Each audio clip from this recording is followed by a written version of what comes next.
Assalamualaikum warahmatullahi wabarakatuh. Perkenalkan, nama saya Seri Nurhayati dengan NIM 20030150041 dari kelas PJKRA angkatan 2020. Nah, di sini saya akan menjelaskan tentang memahami manusia melalui dimensi filsafat atau upaya memahami eksistensi manusia. Filsafat merupakan cabang ilmu pengetahuan yang selalu menggunakan pemikiran mendalam, luas, radikal, dan berpegang pada kebijaksanaan dalam melihat suatu problem. Dengan kata lain, filsafat selalu mencoba mencari hakikat atau maksud di balik adanya sesuatu tersebut. Apa itu filsafat? Secara etimologis, filsafat berakar dari bahasa Yunani yaitu philen yang berarti cinta dan sophia yang berarti kebijaksanaan. Jadi filsafat adalah cinta akan kebijaksanaan. Beberapa filosof Yunani menunjukkan keragaman pengertian ini. Yang pertama yaitu Herodotus menggunakan kata filosofien dalam upaya untuk menemukan sesuatu. Dalam pengertian ini, filsafat diberi arti rasa cinta untuk mengetahui dan memuaskan aspek kognitifnya. Yang kedua, sophia bagi Pitagoras adalah pengetahuan hasil kontemplasi.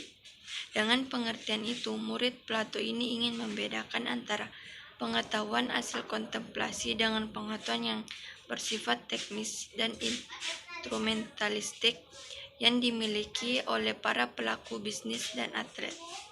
Ketiga, Plato sebagaimana dipaparkan oleh Andre atau Ujan lebih jauh menunjukkan hakikat filsafat sebagai hasil kontemplasi dalam 5 karakter berikut. Yang pertama, dapat bertahan terhadap diskusi kritis. Kedua, menggunakan metode dialektis. Ketiga, berusaha mencapai realitas yang terdalam. Keempat, filsafat bertujuan untuk mengangkat tujuan ideal realitas. Kelima, mengetahui bagaimana harus hidup sebagai manusia.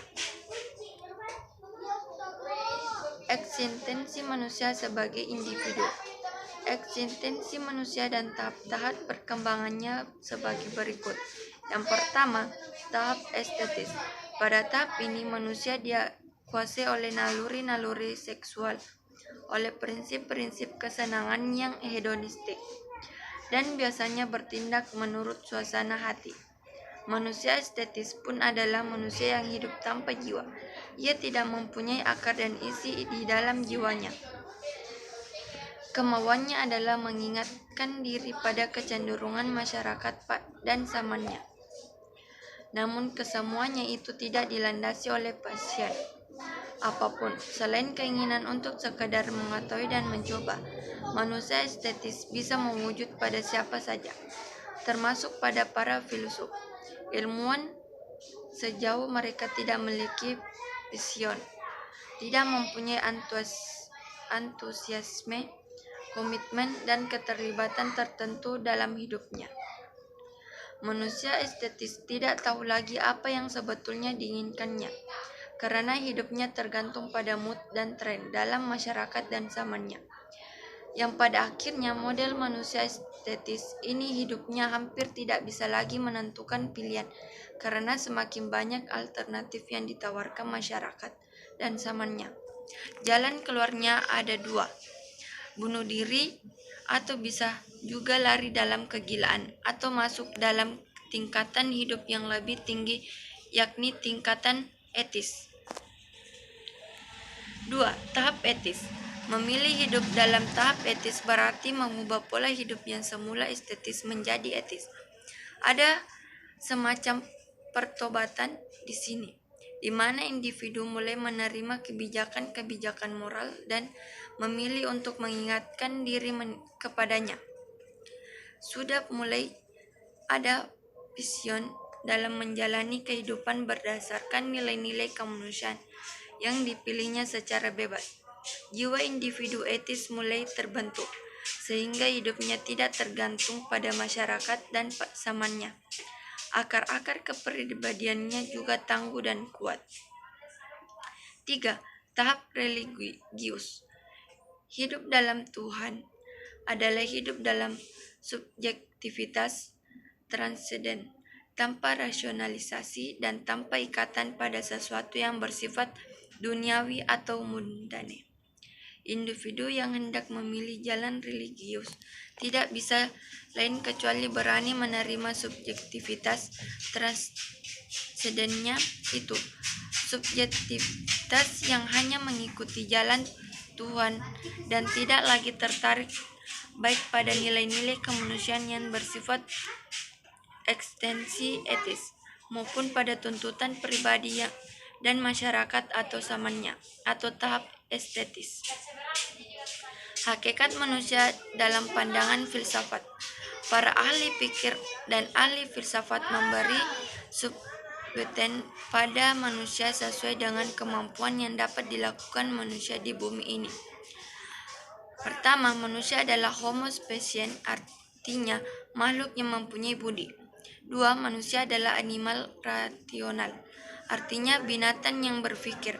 Tiga, manusia adalah homo legion, artinya makhluk yang pandai menciptakan bahasa dan menjelmakan pikiran manusia dan perasaan dalam kata-kata yang tersusun.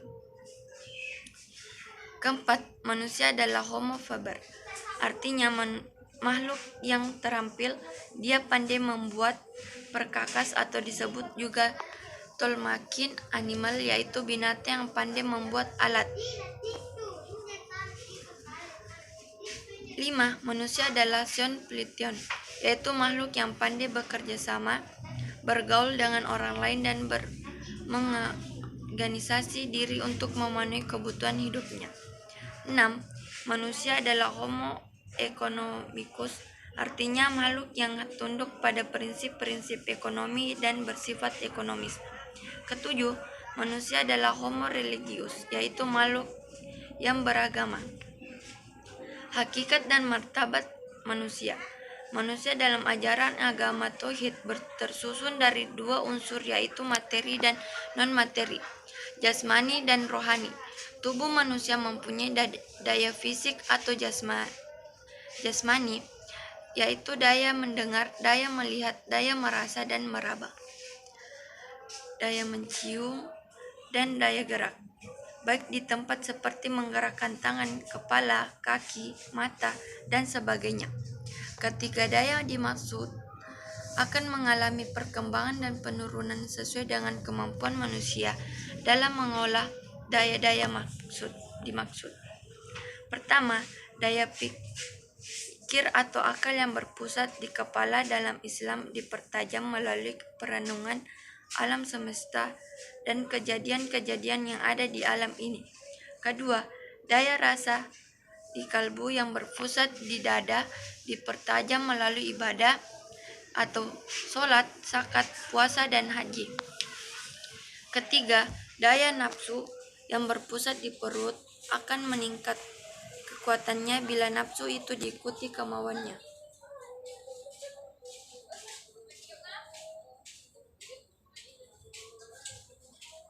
Konsep manusia menurut pandangan Islam sebagaimana disebutkan di atas berbeda dari konsep manusia menurut ajaran sekularisme. Manusia menurut konsep sekularisme adalah manusia tersusun dari tubuh dan roh. Roh dalam konsep ini adalah daya yang berpikir dalam diri manusia. Hubungan antara filsafat, pendidikan, dan manusia. Manusia memiliki berbagai dimensi dasar, baik secara pribadi, jiwa, kelompok, dan lain-lain. Semua itu bercampur aduk menjadi potensi dasar atau bawaan manusia, sehingga didasari atau tidak manusia dalam mengembangkan potensi tersebut, baik secara maksimal atau tidak, dengan baik atau buruk. Semuanya tergantung manusia itu sendiri dan lingkungan yang mempengaruhinya. Kaitannya dengan hal tersebut, dengan akal manusia yang bisa dikatakan jenius, manusia dapat menemukan jalan untuk mengembangkan potensi mereka dengan baik, yaitu dengan pendidikan. Manusia mulai sadar akan arti pendidikan bagi kehidupan mereka. Mungkin sekian dan terima kasih. Wassalamualaikum warahmatullahi wabarakatuh.